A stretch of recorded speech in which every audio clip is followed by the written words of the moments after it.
I've been thinking about transformation. Been reading here in Romans chapter 12. Here's the first couple of verses. It says, I urge you therefore, brethren, by the mercies of God, to present your bodies a living and holy sacrifice, acceptable to God, which is your spiritual service of worship. Then verse 2, and this is where I got stuck. And do not be conformed to this world, but be transformed by the renewing of your mind. So he says, don't be conformed, which suggests to me that it's a choice. We choose not to be conformed and do what everybody else is doing. But then he goes right on to say, but be transformed.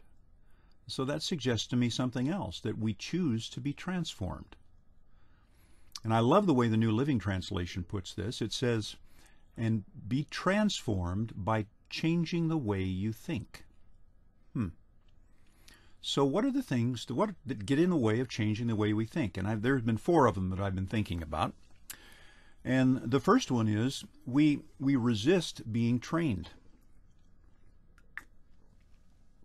We don't like the idea of somebody training us, and so we resist. We fight it every step of the way. Second thing is we resent being taught. It's almost as though we think that to be taught is an admission of weakness. Third thing is we reject the shaping of our will. We like to hang on to our will and do it our way, the way we want to do it, and when we want to do it. So we reject having our will shaped. And finally, we refuse to surrender. That sounds very noble. I won't back down. I won't surrender. But can I suggest something to you?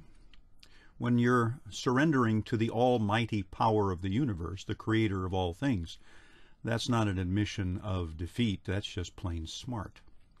So there's 4 things that get in the way of our being transformed. 1, we resist training. 2, we resent being taught. 3, we reject the shaping of our will. And finally, we refuse to surrender. If we want to have our minds transformed, it's probably wise that we don't let those 4 things get in the way. That's what I've been thinking about this morning. See you next time. Thank you.